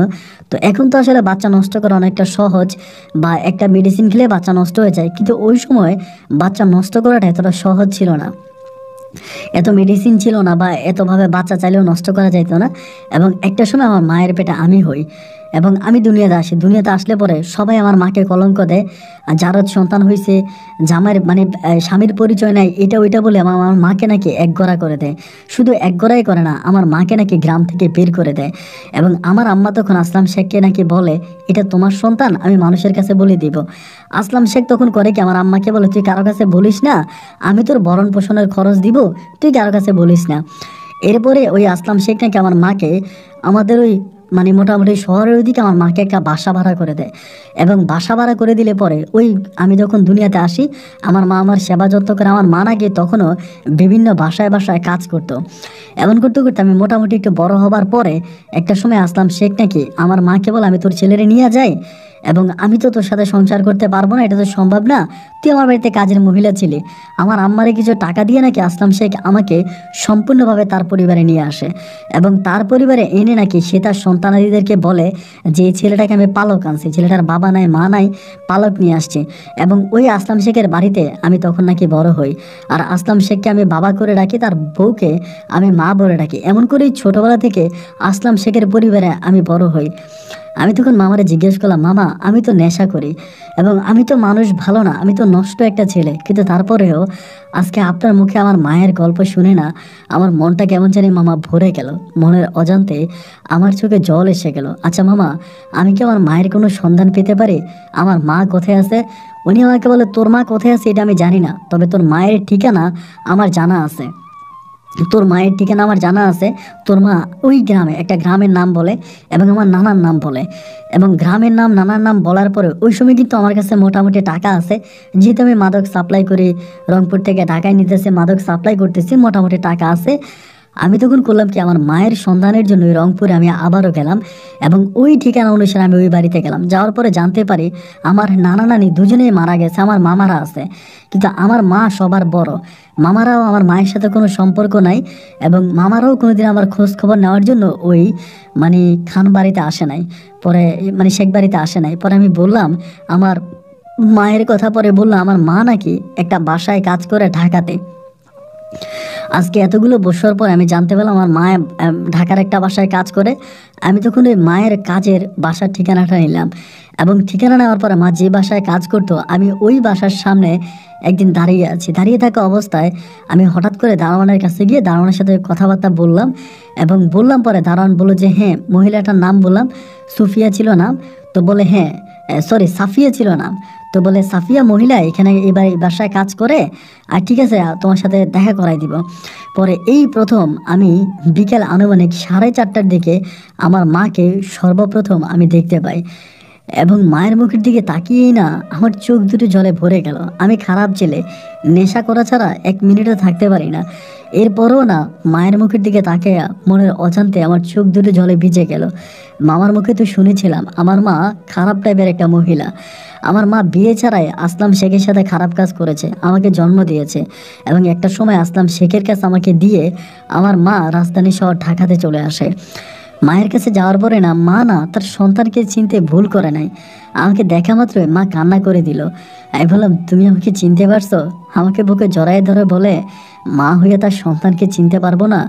আমি তখন বললাম, মা, ও মা, তুমি আমাকে জন্ম দিলা, কিন্তু জন্ম দেওয়ার পরে আমাকে কেন আসলাম শেখের বাড়িতে দিয়ে আসলা? মা আমাকে বলে, এখানে এত কথা বলার সময় নেই, তুই আমার সাথে চল। মা তখন আমাকে এই বিল্ডিংয়ের পাশের একটা বিল্ডিংয়ের নিচতলায় নিয়ে গেল। ওইখানে আর একটা বুড়িমা আছে, ওই বুড়িমার ঘরে নিয়ে গেল এবং সেই ঘরে নিয়ে যাওয়ার পরে মা আমারে বলে, তুই কোথায় পালাই গেছিলি? আমি তখন বললাম, আমি কোথায় পালাই গেছি এটা তুমি কি করে জানো? মা আমারে বলে, আমি তো এরকম কোনো সন্তান জন্ম দেই নাই যে কিনা 13 থেকে 14 বছরের একটা মেয়েরে নিয়ে রাস্তার মধ্যে ছেড়ে দিবি, এরকম সন্তান তো আমি জন্ম দিই নাই, তুই এই কাজটা কেন করলি? মানে আমি অবাক হয়ে গেলাম যে আমি আসলাম শেখের বাড়িতে কখন কি করছি না করছি আমার মা না সব কিছুই জানতো এবং দূর থেকে মা আমার খোঁজ খবর নিত, কখনো আমার কাছে যাইতো না, আমার সামনে যাইতো না। আমি তখন বললাম, তুমি সব কিছু জানতা? মা আমাকে বলে, হ্যাঁ আমি সব কিছু জানতাম এবং তোরে যে আসলাম শেখে মায়েরা বাড়ি থেকে বের করে দিছে আমি সেটাও জানি। আমি মনে মনে তোর অনেক সন্ধান করতেছিলাম, তোকে খোঁজ করতেছিলাম, তুই হয়তো আমাকে চিনবি না। আমি মাঝে মাঝে বোরকা পরে আসলাম শেখের বাড়িতে গিয়া তোরে দেখে আসতাম।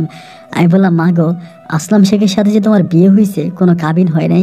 মা বলে, না রে বাবা, আমার কোনো কাবিন হয় নাই, আমি ওই বাড়িতে কাজ করতাম আর কাজ করার সুবাদে আসলাম আসলাম শেখের সাথে আমার সম্পর্ক হয়, কিন্তু তুই এই কথাগুলো জানিস কেমন করে? আমি যে তোর মা। আমি তখন বললাম আসলাম শেখের শালাটার নাম বলে যে উনি আমাকে এগুলো বলে দেয়। আমার মা বলে ওই লোকটা কিন্তু ভালো না, ওই লোকটা আসলাম শেখের চেয়েও খারাপ, ওর সাথে তুই মিশিস না। আমি বললাম না মা, আমি ওনার সাথে মিশবো না। কিন্তু মা, আমার দুঃখ হলো এটা, আজকে এতগুলো বছর পরে আমি তোমাকে নিজে খুঁজে বের করলাম, তুমি একটাবার আমাকে খোঁজ করার চেষ্টা করলে না? আমি তো তোমারই সন্তান, তোমার কি আমার কথা একটাবার মনে হয় নাই, ইচ্ছে করে নাই তোমার এই সন্তানটাকে বুকে একটাবার জড়িয়ে ধরতে? আমার মা তখন আমাকে বলে না রে বাবা, আমার ভালো লাগে নাই, তুই তো আসলাম শেখের বাড়িতে ভালোই আছিস, ওখানে খাচ্ছিস দাচ্ছিস ভালোই আছিস। আমি একটা বাসায় কাজ করি, আমি কোনো বেতন পাই না, ওদের বাসায় থাকে, ওদের বাসায় খাই, এবং বহু বছর ধরে তারাই আমাকে রাখে। আমি রোগে সুগে ভুগতেছি, আমার শারীরিক অবস্থা ভালো না, আমার একটা অনেক বড় ধরনের অপারেশন হয়, ওই অপারেশনে লক্ষ লক্ষ টাকা যায়, তারাই টাকা দিয়ে আমাকে চিকিৎসা করায়, যার জন্য তাদের কাছে আমি কখনো বেতন চাই না। ওরা যেহেতু আমাকে নতুন জীবন দিয়েছে, আমি ওদের বাসায় কাজ করে ওখানেই থেকে গেছি। ওই দিন মাকে জড়িয়ে ধরে আমি শপথ করলাম আমি ভালো হয়ে যাব, আমি আর খারাপ কাজ করব না। এরপরে আমি আবার পুনরায় মামার কাছে আসি, এসে আমি মামারে বললাম মামা, আমি আর মাদকের সাপ্লাইটা করব না।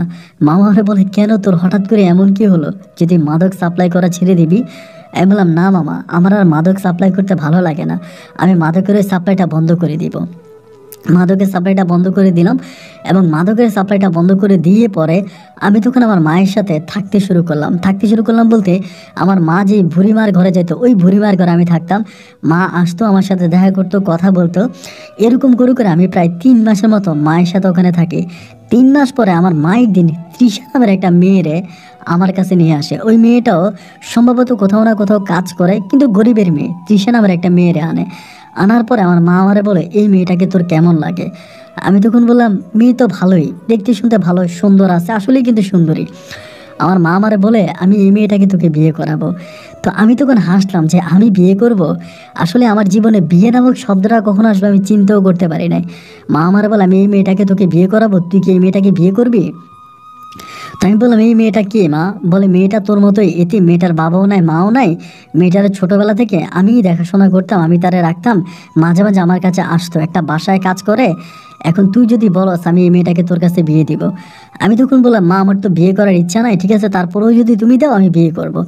এরপরে মা কী করলো, ছোটোখাটো করে 2-4 জন মানুষ ডেকে ওই তৃষা নামের মেয়েটার সাথে আমাকে বিয়ে করাই দিল। এই মেয়েটার সাথে না আমার কোনো প্রেমের সম্পর্ক ছিল, না কোনো ভালো লাগা বা ভালোবাসার সম্পর্ক ছিল। তো বিয়ে হওয়ার পরে একটা ঘরের মধ্যে আমি ভাড়া থাকতাম, আমার মাও থাকতো, তৃষাও থাকতো, আমিও থাকতাম। এরকম করে মাঝে মাঝে মা আসতো, মা তো মানে সবসময় থাকতো না, মাঝে মাঝে আসতো, আমাদের সাথে থাকতো, আবার মা চলে যেত। এমন করতে করতে কিছুদিন পরেই না মা অনেক কষ্ট করতো, মানে আমার তখন ইচ্ছে হতো যে আমি কিডনি বিক্রি করে আমার মায়ের জন্য কিছু করি, কিন্তু ভাই মানে নেশা আমাকে এমনভাবে ধরে বসে, আমি নেশা মানে করতে পারি না দেখে আমি জাস্ট পাগল হয়ে গেছিলাম, মানে পুরো পাগল হয়ে গেছিলাম, নেশার টাকা ম্যানেজ করতে পারি না, মানে নেশা করার জন্য এতটাই পাগল হয়ে গেছিলাম যে আমি বলে বোঝাতে পারবো না, আমার কন্ডিশন ঠিক এতটাই খারাপ হয়ে গেছিলো। একটা পর্যায়ে আমার মা তখন আমার একদিন বলল যে তুই যে এভাবে আসলাম শেখের বাড়ি থেকে চলে আসলি, তা আসলাম শেখের তো তুই ন্যায্য সন্তান, তুই তো আসলাম শেখের ছেলে, তুই তো আসলাম শেখের কাছে জমি পাবি, জায়গা পাবি, তা তুই এগুলো তুই দখল করতেছিস না কেন? আমি তখন বললাম আসলাম শেখ কি আমার এগুলো দিবে? আমার মা তখন বলে তুই যেমনি পারিস তোর বউরে নিয়ে তুই গ্রামের দিকে যা, রংপুরের দিকে যা, প্রয়োজনে আসলাম শেখের বাড়িতে না যা, বাড়ির আশেপাশে তুই কোথাও থাক, এবং আস্তে আস্তে করে আসলাম শেখের বাড়িতে ঢোকার জন্য চেষ্টা কর, যেহেতু আসলাম শেখ তোর বাবা। এই কথা মা যখন আমাকে বলে, আমি তখন কী করলাম, আস্তে আস্তে করে আসলাম শেখের বাড়ির পাশে একটা ঘর ভাড়া করলাম। একটা ঘর ভাড়া করে মায়ের কথা মতো, এবং মা আমাকে কিছু টাকা দেয়, সেই টাকা দিয়ে আমি তখন ওই বাড়িতে গেলাম, এবং যাওয়ার পরে আমার বউকে নিয়ে একদিন আমি মানে আমার বাবা আসলাম শেখের বাড়িতে গিয়ে উঠলাম। উনি তো আমাকে কোনো বাড়িতে জায়গা দিবে না, আমার মা আমাকে শিখিয়ে দিল, মার সাথে আমার ফোনে কথা হইতো, তো মা আমাকে শিখিয়ে দিল যদি এমনি এমনি যাবে। আমি আমার বউ নিয়ে গেলাম, এবং গেলাম পরে আমার বউ তখন আসলাম শেখের পা ধরে সালাম করলো, আর আমার মা আমার বউকে শিখিয়ে দিছে যে কেমনে কেমনে আসলাম শেখের মন জয় করতে হয়। পরে সালাম করার পরে আসলাম শেখ তখন আমার বলতেছে তুই বিয়ে করছিস, তা ঠিক আছে ভালো হয়ে যদি যাস তাহলে আমার বাড়িতে থাক। এরপরে আমি এবং আমার বউ আসলাম শেখের বাড়িতে আবার পুনরায় থাকতে শুরু করি। ওনার তো অনেক বড় একটা বাড়ি, মানে বিশাল একটা বাড়ি। বাড়ির এক কোণে আমাদেরকে একটা ঘর তুলে দেয়, ওই ঘরে আমি থাকি, আমার বউ থাকে এবং আসলাম শেখ আমাদের ঘরে আসে যায়। আসলাম শেখের বাড়িতে আমার বউ চাকরানির মতো কাজ করে। আমার বউ আসলাম শেখের বাড়িতে চাকরানির মতো কাজ করে এবং আমার মায়ের কন্ডিশন তখন অনেক খারাপ, মা আগের মতো করে কাজ করতে পারে না এবং আমি যেখানে থাকি এখানে আমার মা আসতেও পারে না। মানে এই বাড়িতে তো মা আসবে না, আসলাম শেখ আমার মাকে আসতে দিবে না। এবং ঢাকা শহরে যে ভাষায় আমার মা কাজ করতো, আমার মায়ের শারীরিক অসুস্থতার কারণে আমার মা ওই আসলাম শেখের বাড়িতে আর কাজ করতে পারে না, মানে সরি ওই বাসায় আর কাজ করতে পারে না। আমার মা ওই যে ভুঁড়ি একটা ছিল ভুঁড়ির সাথে থাকতেছে এবং আমার বলতে খুব খারাপ লাগতেছে, আমার মা এই বয়সে এসে ভিক্ষা করার মতো একটা আশ্রয় নিচ্ছে। আমার মা ভিক্ষা করে এমন একটা অবস্থা। আমি তখন মায়েরে বারবার বলি যে আমি ঢাকায় চলে আসি, ঢাকায় চলে আসি বা কিছু একটা করি। মা আমাকে মনে হয় ঢাকার থাকা দরকার নাই, তুই আসলাম শেখের বাড়িতে থাক, ওখানে থেকে দেখ তুই আসলাম শেখের কাছ থেকে কোনো কিছু বের করতে পারোস কিনা বা ওর কাছ থেকে কোনো টাকা পয়সা বের করা যায় কিনা। এরকম করে করে তখন আমি এই বাড়ির মধ্যেই থাকতেছি, এই ঘরের মধ্যেই থাকতেছি বা এইরকম অবস্থার মধ্যে। এবং এইভাবে থাকতে থাকতে আমার যে মামা ছিল ওই মামা কিন্তু আসে, মানে আমাদের বাসায় আসে বা এসে আমাদের বাসায় থাকে। এমনি অমনে মামা কিন্তু আমার তৃষারে পছন্দ করে। মামা একদিন বলে যে তুই যদি তৃষারে আমার কাছে দেস, মানে তৃষারে আমার কাছে দিয়ে দেস, তাহলে আমি তোর অনেক টাকা দিব, ওইটা বলে। আমি তখন মামার কোনো কথাই শুনি না বা মামার কোনো কথার মূল্যায়ন করি না। এরকম করে সময়গুলো কাটতে কাটতে একটা পর্যায়ে মামা তখন আমার একটা প্রেশার দিল, আমারে বলল যে তুই তৃষারে আমার কাছে দিয়ে দে এবং তৃষারে যদি তুই আমার কাছে দিয়ে দেস তাইলে আমি তোর একটা মানে মানে ওই সময় আমাকে এরকম একটা অফার করে যে আমি তোকে বিদেশে পাঠাবো। ওই সময় কিন্তু বিদেশে খুব কম মানুষ যাইতো, মানে অত মানুষ বিদেশে যাইতো না এবং বিদেশে গেলে মানুষ অনেক টাকা ইনকাম করতে পারতো। ওই সময় যারাই বিদেশে যাইতো সবাই অনেক টাকা ইনকাম করে। মামা আমারে বলে যে তোর যত লক্ষ টাকা খরচ হোক আমি তোকে বিদেশে পাঠাই দিব, তুই বিদেশে চলে যা এবং বিনিময় তুই তৃষারে আমার কাছে দিয়ে যা। মামা এটা বলতেছে। আমি তখন বললাম যে মামা তৃষা তো আপনার কাছে যাবে না বা তৃষা তো আমারে ভালোবাসে, আমারে ও বিয়ে করছে, ও তো আপনার সাথে থাকবে না, তৃষা তো অন্য মেয়েগুলার মতো না। মামা তখন একদিন আমারে বলতেছে যে তুই যদি তৃষারে আমার কাছে দিতে পারিস আমি তোরা কাতার পাঠিয়ে দিব। পরে আমি চিন্তা করলাম, মানে আমার তো নারীদের প্রতি আগ থেকে লোভ ছিল না বা কোনো মেয়ের প্রতি কোনো আকর্ষণ নাই। হঠাৎ করে আমার কাছে মনে হলো যে আমার মা ঢাকাতে ভিক্ষা করে এবং আমিও আগের মতো আমিও তেমন কোনো কাজ কাম করতে পারি না এবং আমিও একজন নেশাখোর একটা ছেলে, মানে কোনো কাজ করতে পারি না। আমার ভিতরে নেশা করতে করতে আমার ভিতরে হঠাৎ নেশা ছেড়ে দেওয়ার পরে এমন একটা অবস্থা হয়েছে যে আমি দাঁড়ায় থাকলে এরকম ধরফর করে কাঁপতে থাকি, কোনো কাজ আমি করতে পারি না, আমিও এক ধরনের অসুস্থ। একটা পর্যায়ে আমি চিন্তা করলাম মামা যদি আমাকে বিদেশ পাঠিয়ে দেয় তাহলে আমি বিদেশ গিয়ে অনেক টাকা ইনকাম করব এবং অনেক টাকা ইনকাম করে আমি একটা ছোট্ট ঘর বানাবো, কোথাও জায়গা কিনবো, ঘর বানাবো এবং সেই ঘরটা বানিয়ে আমার মাকে নিয়ে আমি বাকি জীবন একটা ছোট্ট ঘরের মধ্যে কাটিয়ে দিব। এরপরে কাউকে বিয়ে করলাম বা না করলাম এতে আমার কিছু যে আসে না, কিন্তু মামার সাথে আমি আমার মামার কাছে তৃষারে দিয়ে দিব। যেহেতু এর আগে আমি অনেক মেয়েকে আমার মামাকে দিছি বা অনেক মেয়ের সাথে আমার মামার সম্পর্ক করাই দিছি, তো এবার আমি মামার কাছে এই মেয়েটাকে দিয়ে দেবো। দিয়ে দিলে মামা আমাকে যে টাকা দেবে সেই টাকা দিয়ে আমি তখন চলে যাব। তা বিভিন্নভাবে আমি তখন এই তৃষারে আমার মামার কাছে দেওয়ার জন্য চেষ্টা করি, কিন্তু কোনোভাবে মামা তৃষার কাছে যাওয়ার জন্য রাজি হয় না। এবং একটা পর্যায়ে আমি বুঝতে পারলাম যে তৃষা অনেক হার্ড হয়ে গেছে, অনেক কঠিন হয়ে গেছে এবং এরপরে যদি আমি ওকে প্রেশার দিই মামার সাথে কথা বলার জন্য, মামার কাছে যাওয়ার জন্য, তৃষা সম্ভবত আমাকে ছেড়ে চলে যাবে আমার মায়ের কাছে অথবা আমার মায়ের কাছে বিচার দিবে। একটা পর্যায়ে আমার কাছে ওই বর্ডার এরিয়াতে একজন ভালো তান্ত্রিকের সাথে পরিচয় ছিল, একটা মহিলা তান্ত্রিক, যে তান্ত্রিক দ্বারা আমি অনেক সময় অনেক মেয়েকে তাবিজ করার চেষ্টা করি বা অনেক মেয়েকে বশে আনার জন্য চেষ্টা করি। আমি তখন আমার মামারে বললাম যে মামা আমি ওই মহিলাটার সাথে বা এই মেয়েটার সাথে, এই মহিলাটার সাথে আমি কথা বলে আমার বউকে আমি তাবিজ করব এবং তাবিজ করে আমার বউয়ের সাথে আমি আপনাকে বিয়ে পড়াই দিব বা আপনার কাছে দিয়ে দিব। এরপরে কি আপনি আমাকে বিদেশে যাওয়ার টাকাটা দিবেন? ইতিমধ্যে কিন্তু মামা আমাকে পাসপোর্ট করায়, আমাকে পাসপোর্ট করার টাকাতে আমি কিন্তু পাসপোর্ট করে ফেলি। এরপরে মামা তখন আমাকে এমন একটা কথা বলে ভাই, যেটা শোনার পরে আমার চোখের পানি চলে আসলো। আমি পৃথিবীতে খারাপ মানুষের গল্প শুনেছি, মানুষ খারাপ হয়, আমি নিজেও একটা নষ্ট ছেলে, কিন্তু এর চেয়েও বড় নষ্ট যে আমার বাবা আমি সেদিন জানতে পারি। আমাকে ওই মামা বলে যে বাগিনা দেখ, আসলে তোর বউটা আমার জন্য না, তোর বউটারে আমার দুলাভাই মানে তোর বাবা পছন্দ করছে, উনি তোর বউটারে বিয়ে করতে চায় এবং তোর বউটারে তার খুব পছন্দ হয়েছে এবং পছন্দ হওয়ার কারণে সে তোর বউ সহ তোরে এই বাড়িতে জায়গা দিছে। এবং সে তোর বউরে বিয়ে করতে চায়। আমার কাছে যদি তুই দিতি, আমি দুলাভাইয়ের সাথে ওনার মানে তোর বউয়ের বিয়ে পড়াই দিতাম। আমি বললাম, মামা আপনি এটা কী বলতেছেন? আপনি জানেন না আপনার বোন না এই ঘরে আছে? এবং তখন আমি জানতে পারি আমার মামার কাছ থেকে, আমার বাবা আমার মামার চেয়েও খারাপ। আমার মামা তো নারীর প্রতি লোভ আছে, এটা আমি জানতে পারি, কিন্তু আমার বাবা এর চেয়েও বেশি নারীখোর, এটা আমি জানতে পারতাম না।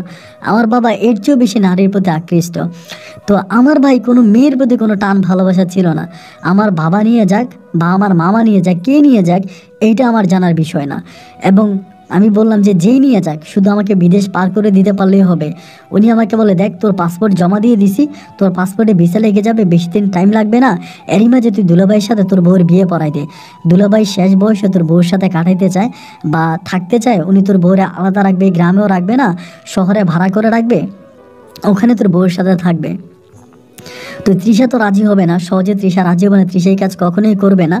এবং একটা পর্যায়ে আমার বাবার নাম উনি দেয়, কাগজের মধ্যে লিখে দেয়। সব কিছু লিখে দেওয়ার পরে আমার বাবার শরীরের যে কোনো একটা জিনিস আমাকে দেয়, এবং আমি আমার বউয়ের শরীরের যে কোনো একটা জিনিস নিয়ে ওই মহিলার কাছে যাই। 15,000 টাকা কন্ট্রাক্ট ওই মহিলার সাথে, এবং 15,000 টাকা কন্ট্রাক্টে আমি যখন ওই মহিলার কাছ থেকে একটা তাবিজ আনি, তাবিজটা এনে আমি এই তাবিজটা তৃষাকে পরাই দিই। আমি তৃষাকে বলি, আমাদের সন্তানাদি হয় না, আমাদের সন্তানের দরকার, একজন মানে তান্ত্রিকের কাছ থেকে তাবিজটা আনছি, তাবিজটা বলে তোমার সন্তান হবে।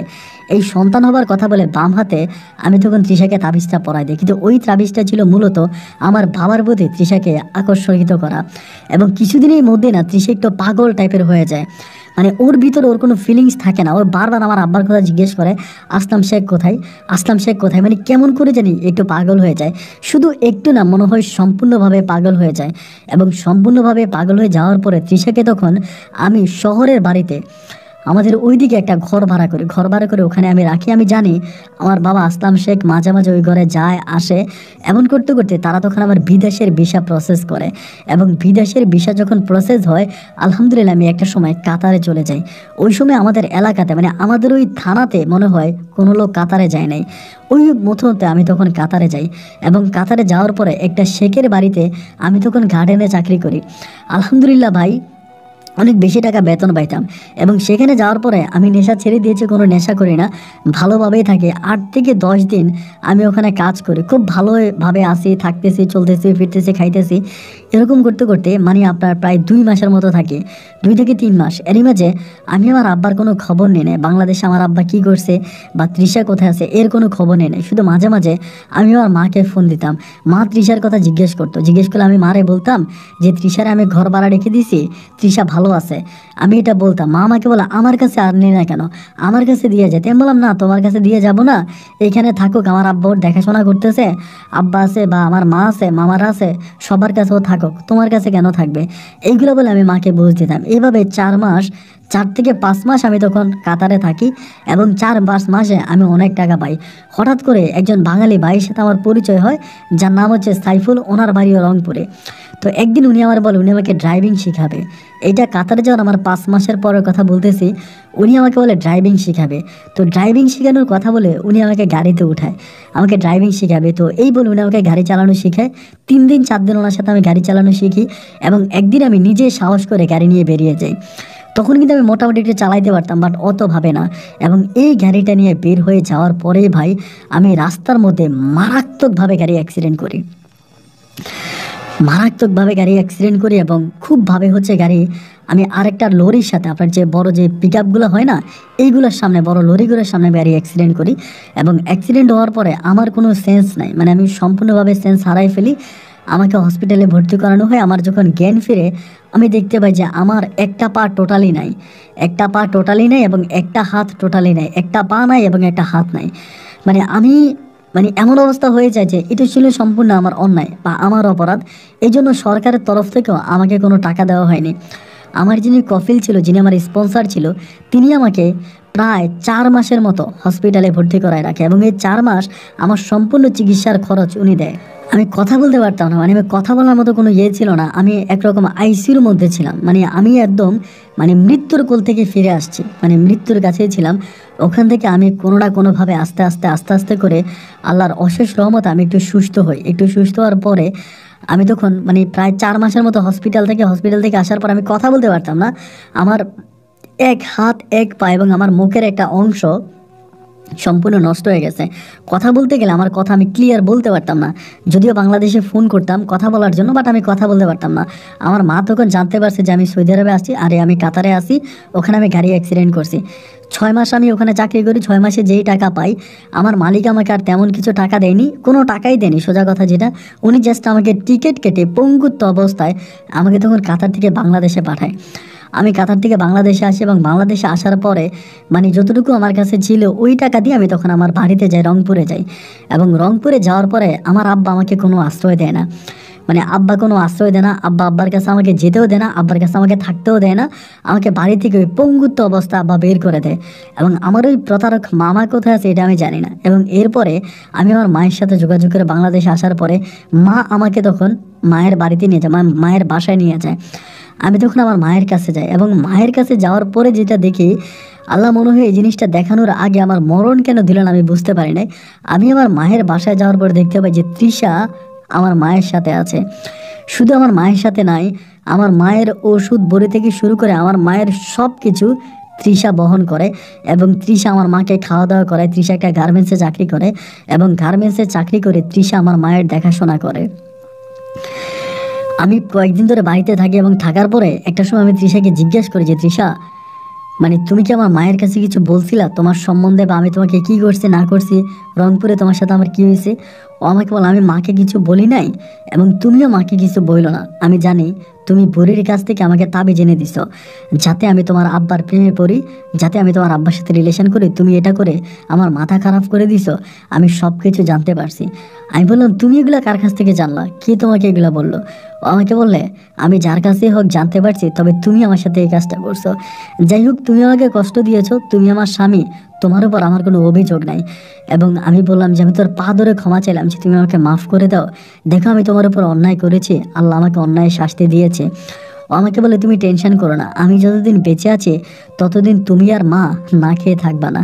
আমি যে মানুষটাকে বিক্রি করে বিদেশে গিয়েছি বেশি টাকা ইনকাম করার আশায়, অথচ সেই মানুষটাই শেষ বয়সে আমার মায়ের পাশে এসে দাঁড়িয়েছে এবং আমার পাশে দাঁড়িয়েছে। আমি কাতার থেকে আসার প্রায় 4 বছর পর্যন্ত আমার মা বেঁচে ছিল এবং এই 4টা বছর সম্পূর্ণ তৃষা আমাদের পরিবারটাকে চালায়। ও গার্মেন্টসে চাকরি করে এবং গার্মেন্টসে চাকরি করে যে টাকা বেতন পাইতো সব টাকায় আমার পিছে আর আমার মায়ের পিছে ব্যয় করতো। সর্বশেষ তৃষা আমাকে একটা পান সিগারেটের দোকান দিয়ে দেয়। একটা পান সিগারেটের দোকান দিয়ে আমার একটা হাত আছে এবং এক হাতে আছে, আরেক হাত নাই। তো ওই পান সিগারেটের দোকানটা তৃষা আস্তে আস্তে করে টাকা জমা আমাকে দেয়। আমি আজকে প্রায় অনেকগুলো বছর ওই পান সিগারেটের দোকানদারি করি, পান সিগারেটের দোকানটা চালাই এবং এইভাবে আমি আছি। আমার ঘরে একটা পুত্র সন্তান আছে এবং আমার একটা কন্যা সন্তান আছে। আমি তৃষার সাথে এখন অনেকটা সুখে আছি। ঢাকা শহরেও এখনও গার্মেন্টসে চাকরি করে আর আমি পানের দোকান চালাই। আমার মা মারা গেছে, আমি এরপরে আর কখনো রংপুরে যাই নাই এবং ওই প্রতারক মামার সাথে আমি আর কোনো যোগাযোগ করি নাই। এবং আমার বাবা আসলাম শেখ আছে কি নাই সেটাও আমি জানি না, উনি মরে গেছে কি বেঁচে আছে তাও আমি জানি না। আমি রংপুরের সাথে সম্পূর্ণ যোগাযোগ বন্ধ করে দিয়েছি।